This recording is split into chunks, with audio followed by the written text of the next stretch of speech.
Donc on va passer au second orateur, professeur Fabrice Michel, qui va nous parler de la prévention des complications respiratoires périopératoires. Fabrice, c'est à toi. Bonjour à tout le monde. En premier lieu, merci pour l'invitation à venir parler des complications respiratoires en anesthésie pédiatrique. C'est un sujet extrêmement important parce qu'il y a une fréquence élevée de ces complications. Sur le plan épidémiologique, on a une très grosse étude récente européenne sur un grand nombre de centres, 31 000 anesthésies, qui a relevé toutes les complications sérieuses au cours de l'anesthésie pédiatrique. Et tout venant, on a 3,1% de complications respiratoires, ce qui est tout à fait conséquent sur le nombre d'anesthésies étudiées. Les complications sont... Les principales complications sont de 4 types. Le laryngospasme, vraiment la crainte terrible de l'anesthésiste qui endort l'enfant, et quand l'enfant est petit en particulier. Le bronchospasme, vous voyez, très fréquent, même plus fréquent dans cette étude, à quelque chose près aussi fréquent que le laryngospasme. Et puis le stridor post-opératoire. Revient aussi dans cette étude 29 cas d'inhalation bronchique au moment de l'induction le plus souvent, mais pas que, qui est une complication finalement qui n'est pas très souvent relevée dans les études. Il y a même des travaux qui tendent à dire que c'est une complication extrêmement rare, mais vous voyez que c'est quelque chose qui existe et qu'il ne faut pas négliger. Alors, comment prévenir ces complications? D'abord, c'est d'identifier les situations à risque avant l'intervention, les risques liés aux patients. Et sur les études récentes, l'étude Apricot, mais aussi une grosse étude dans le Lancet, on retrouve des facteurs de risque qui sont maintenant assez bien identifiés. Plus l'enfant est petit, et en particulier si l'enfant a moins de 3 ans, ces complications sont plus fréquentes. La prématurité, le handicap, le fait d'avoir des ronflements et bien sûr le syndrome d'apnée du sommeil quand il existe, le fait d'avoir une hyperréactivité bronchique avec une pathologie respiratoire, le tabagisme passif, les traitements médicamenteux sont des facteurs de risque aussi, et puis les malformations crânio-faciales avec des risques d'intubation difficiles. Tout cela expose à une majoration des complications respiratoires au cours de l'anesthésie. Puis il y a des risques qui sont liés à la chirurgie et revient systématiquement dans toutes les études, et on le sait en pratique, que la chirurgie ORL est une chirurgie à risque de complications respiratoires. Donc il est important d'anticiper ces complications, de connaître les patients à risque et éventuellement d'anticiper aussi la surveillance post-opératoire qui va orienter soit une surveillance prolongée en SSPI ou bien même en unité de soins continus, voire en réanimation selon les cas. Alors, sur la chirurgie, pas beaucoup de scores, mais sur la chirurgie ambulatoire, un score qui a été proposé pour évaluer les risques de complications post-opératoires en SSPI en particulier. Et si ce score est inférieur à 4, on peut imaginer qu'on aura très peu de complications et donc faire sortir les patients assez rapidement. C'est un score qui peut être utile. Les mesures de prévention de l'anesthésiste, elles existent et elles sont relativement nombreuses. La première chose, ce sont les règles de jeûne. Vous savez qu'on a tendance à réduire le jeûne pour les liquides clairs, mais surtout n'oubliez pas que pour les enfants qui ont mangé, pour les enfants qui ne sont pas à jeun, il faut prendre les précautions nécessaires, c'est très important. La poursuite des traitements, et en particulier dans le cas de l'asthme, c'est tout à fait important de ne pas interrompre les traitements du fait de l'anesthésie ou de la chirurgie. L'utilisation des curares à l'induction, et là on a les RFE récentes de la prise en charge respiratoire de l'enfant en anesthésie pédiatrique, et l'utilisation des curares réduit le risque respiratoire à l'induction. Et il est très clair qu'aujourd'hui, ça fait partie des recommandations si on veut limiter le risque respiratoire. Probablement qu'il faut utiliser un masque laryngeux plutôt qu'une intubation aussi pour limiter le risque respiratoire. Et chez l'enfant enrhumé, dont on va parler tout à l'heure, le masque facial est encore moins responsable de complications si on peut l'utiliser sur des interventions très courtes. Les médicaments qu'on utilise vont aussi avoir des effets respiratoires, et on a moins de complications avec le propofol qu'avec le sévoflurane à l'induction, et qu'avec le sévoflurane, qu'avec le desflurane lors de l'entretien. Et enfin, le débat sur extubation endormie ou réveillée n'est pas tranché et il n'y a pas de preuve formelle comme quoi une solution est meilleure que l'autre. Enfin, ressort dans toutes les études l'expérience de l'anesthésiste ou de l'équipe d'anesthésie et c'est quelque chose qu'il faut prendre en considération chez les enfants les plus à risque. Chez l'enfant enrhumé, je vous rapporte les résultats d'une étude française sur 621 patients enrhumés, assez récente. 489 avaient été endormis et on retrouve comme facteur de risque de complications respiratoires un âge inférieur à 56 mois, des enfants non ASA 1, en tout cas 2 ou 3, une fièvre au moment de l'induction et puis l'utilisation de l'intubation trachéale plutôt que des dispositifs supraglottiques. Parmi les recommandations chez l'enfant enrhumé, il faut absolument proposer des aérosols de bêta-2 mimétique en préopératoire. Et les RFE recommandent cela.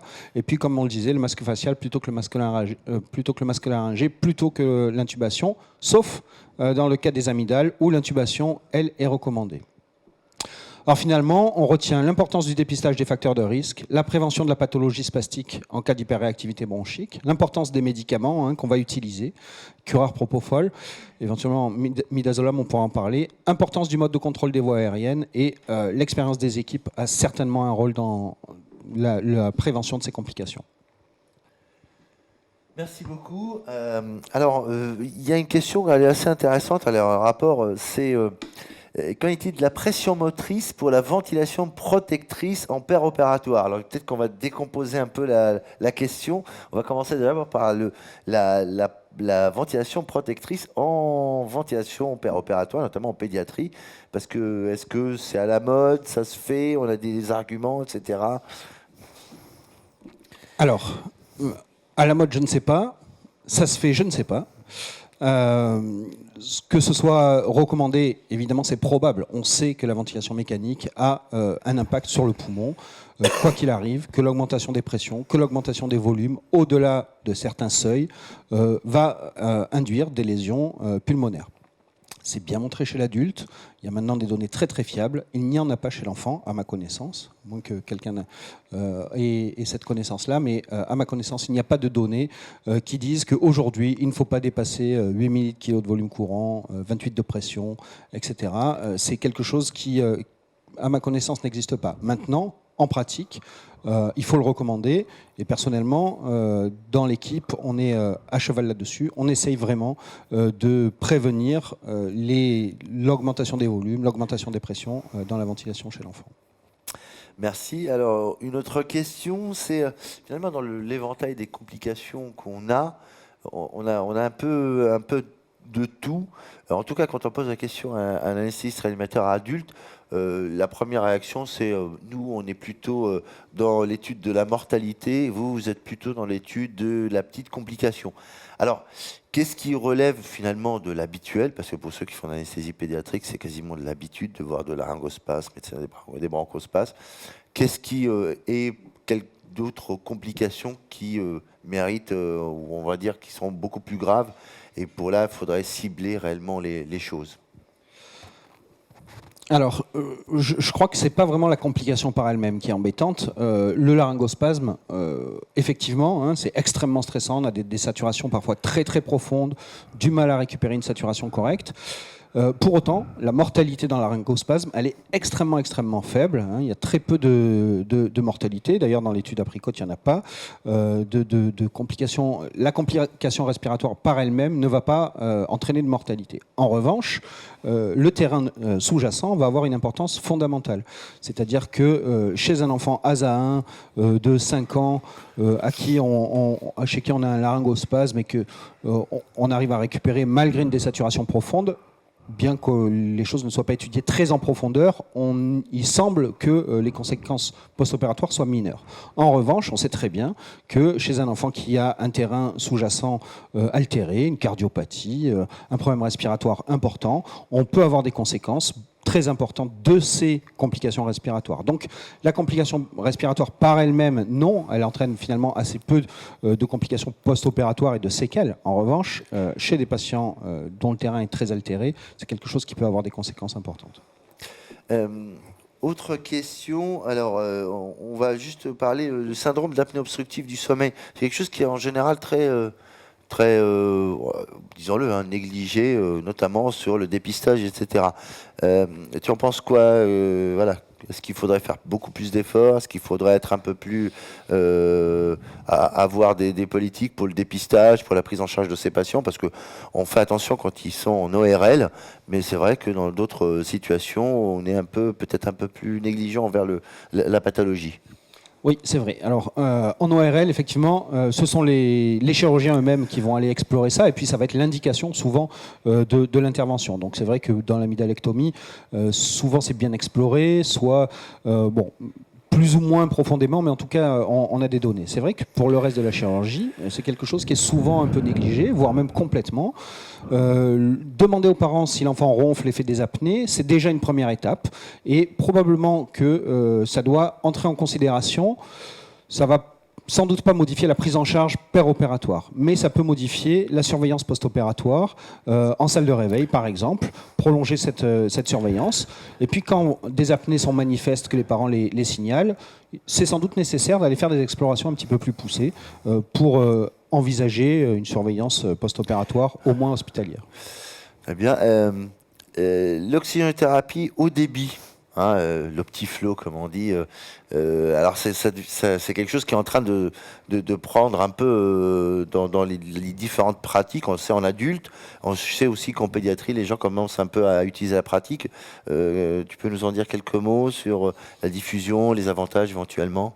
Bon, l'optiflow, ça a révolutionné l'oxygénothérapie dans les unités de soins intensifs et les réanimations. En pédiatrie, c'est extrêmement utilisé. La bronchiolite, c'est devenu le traitement de la bronchiolite. Des études dans l'asthme commencent à montrer un grand intérêt. Donc il y a un effet PEP probable. Chez l'enfant, c'est pas très bien identifié encore, mais PEP probable. Et puis un rinçage de l'espace mort qui est important et qui peut permettre, au moment de l'intubation chez l'enfant et chez le petit enfant, hein, qui a une CRF extrêmement diminuée et des réserves en oxygène très basses, de maintenir un temps d'apnée et sans désaturation plus prolongé que si on n'utilise pas l'optiflow et qu'on fait une oxygénation normale. Merci. Alors, j'ai une question qui est assez... quel curare pour l'anesthésie, pour amygdalectomie ou l'adénoïdectomie? Alors, c'est la question à 100 points, effectivement. Voilà. Oui, bon, moi, j'ai pas de préférence. D'accord. Après, bon, c'est toujours pareil. Il y a des débats sans fin. En tout cas, curare non dépolarisant. On peut choisir ce qu'on veut. On utilise très volontiers l'esméron chez nous, mais après c'est à chacun. Je ne sais pas quelle est l'expérience. Peut-être aussi lié aux possibilités qu'offrent certains curares d'être antagonisés. Bien sûr, voilà, c'est évident qu'aujourd'hui. Alors, clairement, il y a pas uniquement le fait de pouvoir être antagonisé. Hein.